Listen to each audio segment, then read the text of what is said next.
अमीर ननद की गरीब भाभी। रीना एक मध्यम परिवार की लड़की थी, लेकिन उसकी भाभी शिवानी एक बड़े घर की बेटी। शिवानी की शादी अभिषेक से लव मैरिज थी। अरे भाभी, ये कितना अच्छा सूट पहना है आपने, काश ऐसा मैं भी पहन पाती।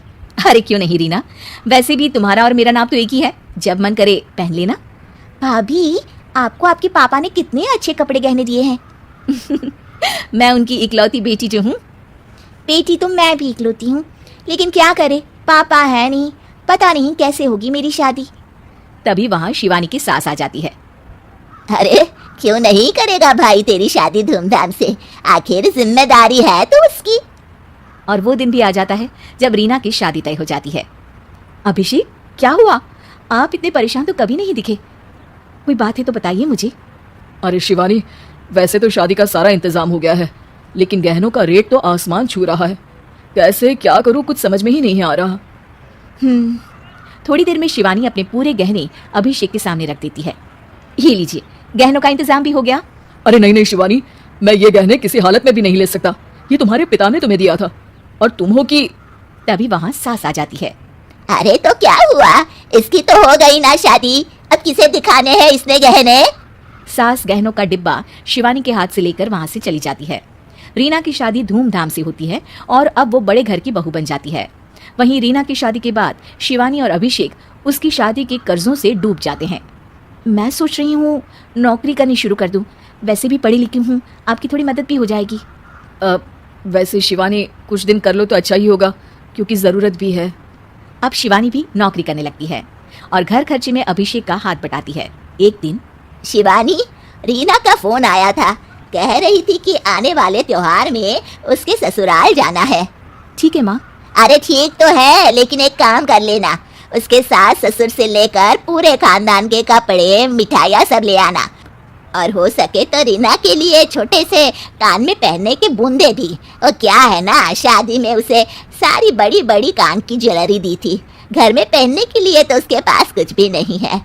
शिवानी सोच में पड़ जाती है कि वो क्या करे, क्योंकि कर्जों और घर के खर्चों के बाद तो पैसे बचते ही नहीं थे। शिवानी फिर अपने पिता को फोन करती है और उनसे पैसे मांगती है। देखो शिवानी, मैंने तुम्हें शादी के वक्त ही मना किया था कि ऐसे घर में शादी करनी ही नहीं चाहिए। अरे अभिषेक को शर्म आनी चाहिए जो ससुराल से पैसे मंगवा रहा है। शिवानी को पिता की बात पर गुस्सा आ जाता है।